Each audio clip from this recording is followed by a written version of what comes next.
On va Tu rentrer sais que tu filmes là? Ah, Tu es en train de filmer? ah bon. Donc on commence?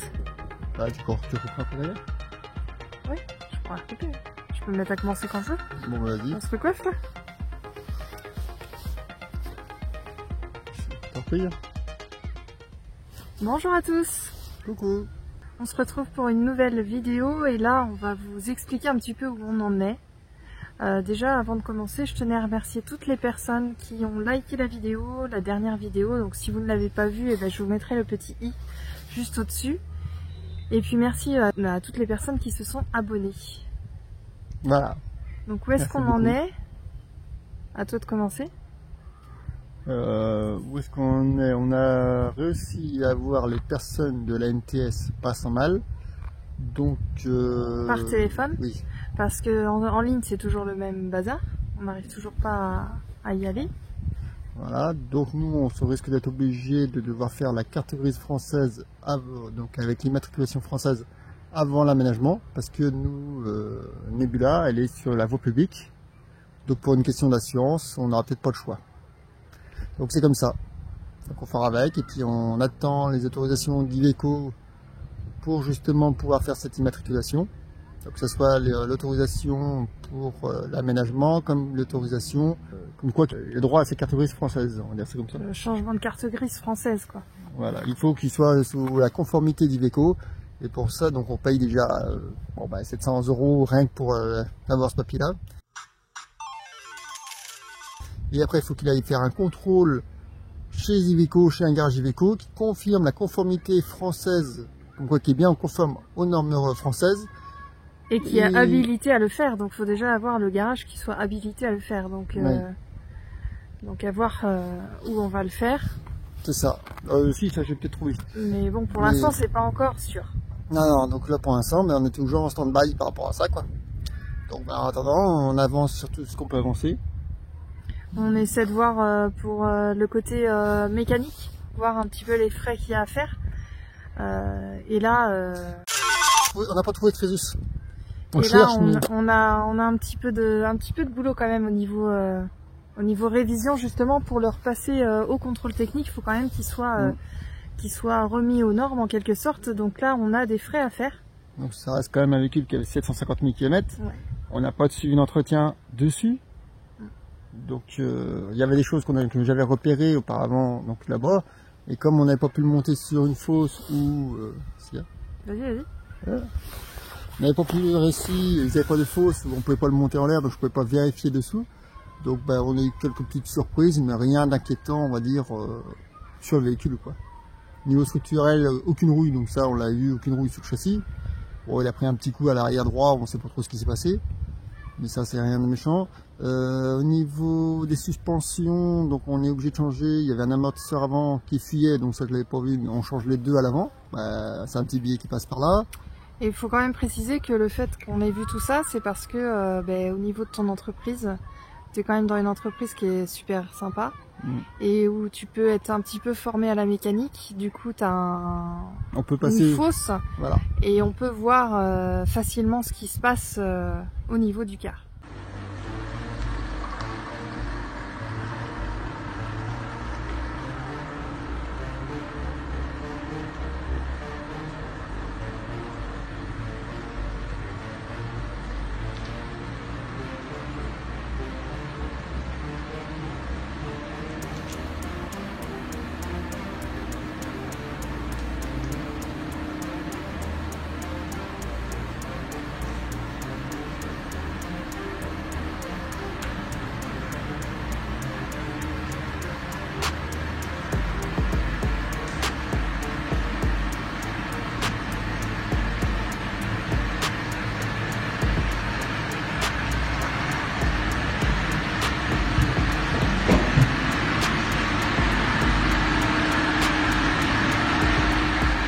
Une entreprise que je remercie beaucoup et que j'adore, donc je compte bien travailler longtemps avec.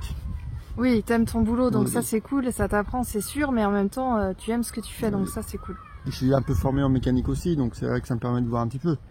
Donc là, de toute façon, on va refaire toutes les vidanges, ça c'était prévu, tout ce qui est fluide, des vidanges. On a 3 boudins bon, j'appelle ça des boudins moi, mais c'est suspension à air. Donc 2 qui fuyaient, mais ça on s'en doutait, et une à l'avant, donc de l'arrière, une à l'avant qu'on va changer aussi. Les rotules de direction de suspension, bon bah à 750 000, hein, c'est comme tout véhicule, hein. Au bout d'un moment ça se fatigue, donc on va les changer à neuf pour être tranquille pour le contrôle technique. Rotules de direction, rotules de suspension, l'embrayage, bon bah, je m'en doutais aussi, je l'avais bien vu à l'essai, il est fatigué, donc bon bah ça c'est pareil, hein, c'est des pièces d'usure, donc on va les refaire et puis le ralentisseur, peut-être à voir aussi ce qu'il va falloir faire. Il est peut-être un petit peu usé, donc à voir sur le temps. Ça, le ralentisseur, normalement, on va pouvoir le démonter pièce par pièce, le remplacer, le réparer pour qu'il remarche de mieux, quoi. On a les pneus à changer. Donc ça, on avait dû le dire dans la précédente vidéo. Et les fluides aussi, donc tout ce qui est vidange et tout ça qu'on avait déjà expliqué dans la précédente vidéo. Donc on a quand même pas mal de choses à faire. Pour l'instant, on a l'impression que ça avance pas, mais en fait, ça avance parce qu'on est en train de lister un petit peu tout ce qu'il y a à faire. Si, ça avance parce que les boudins à air, donc sont normalement arrivés, donc là sont commandés, sont arrivés à l'entreprise. J'ai mes 2 amortisseurs avant sont commandés, ils arriveront que la semaine prochaine. Donc déjà, ça fait une bonne chose de fait. Et après, bon, on va faire au fur et à mesure, hein, comme tout le monde, on va faire le travail au fur et à mesure. Donc là, c'est pour ça qu'on n'est pas à bord de Nebula, on n'est pas non plus proche de Nebula pour l'instant, puisque Nebula est pour l'instant stationné à côté de ses amis cars d'entreprise du coup.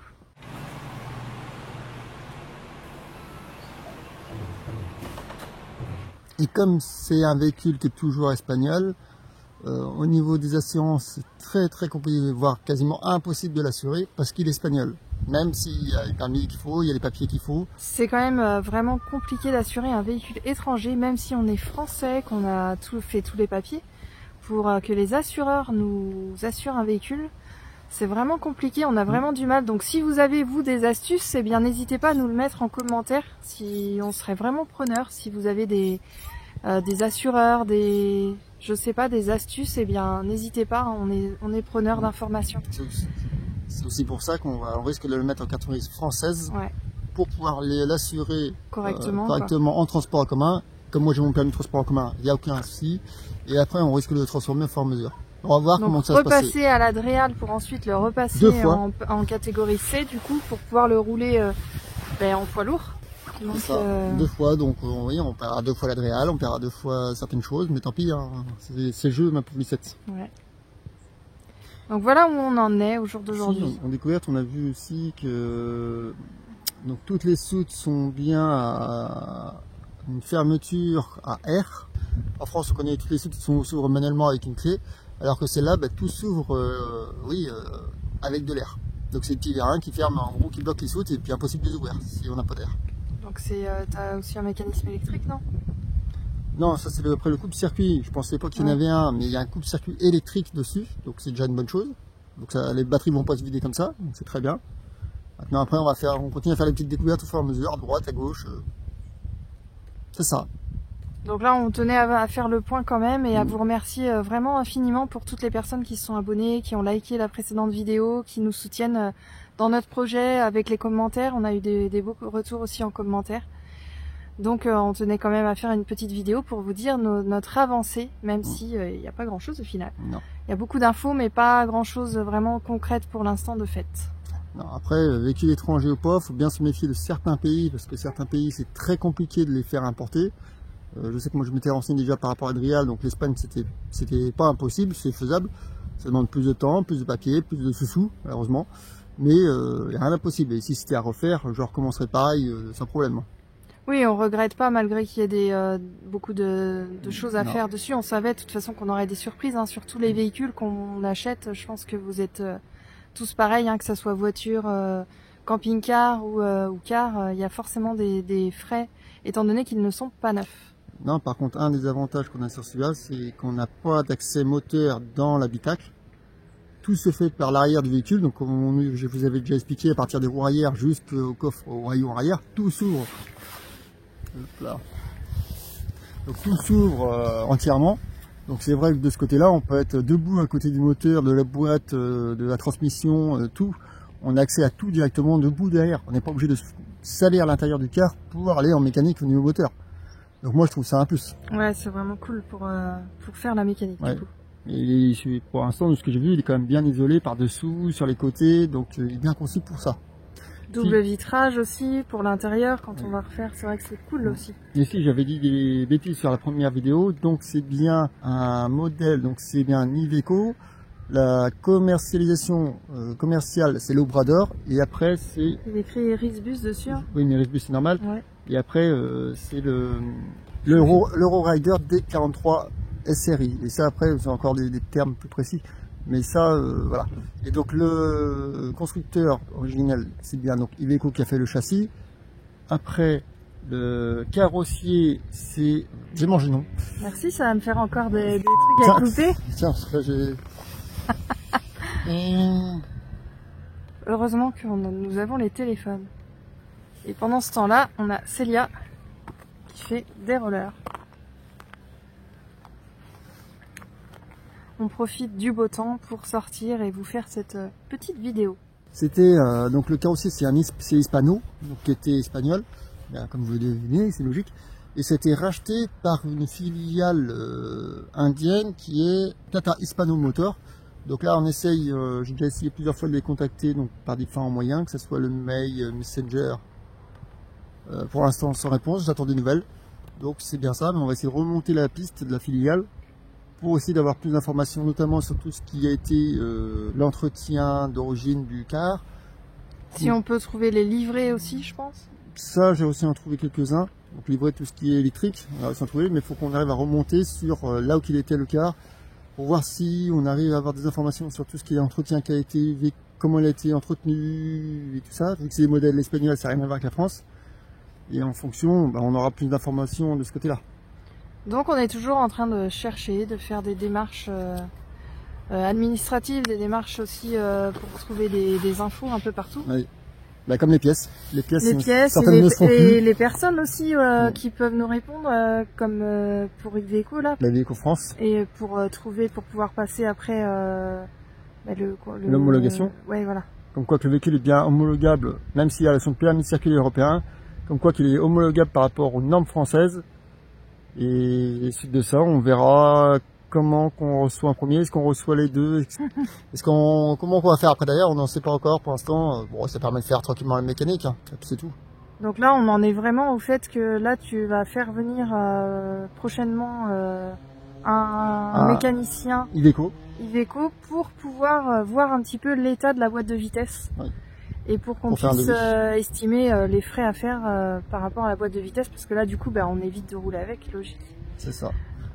Pour éviter de faire des frais supplémentaires. Hein.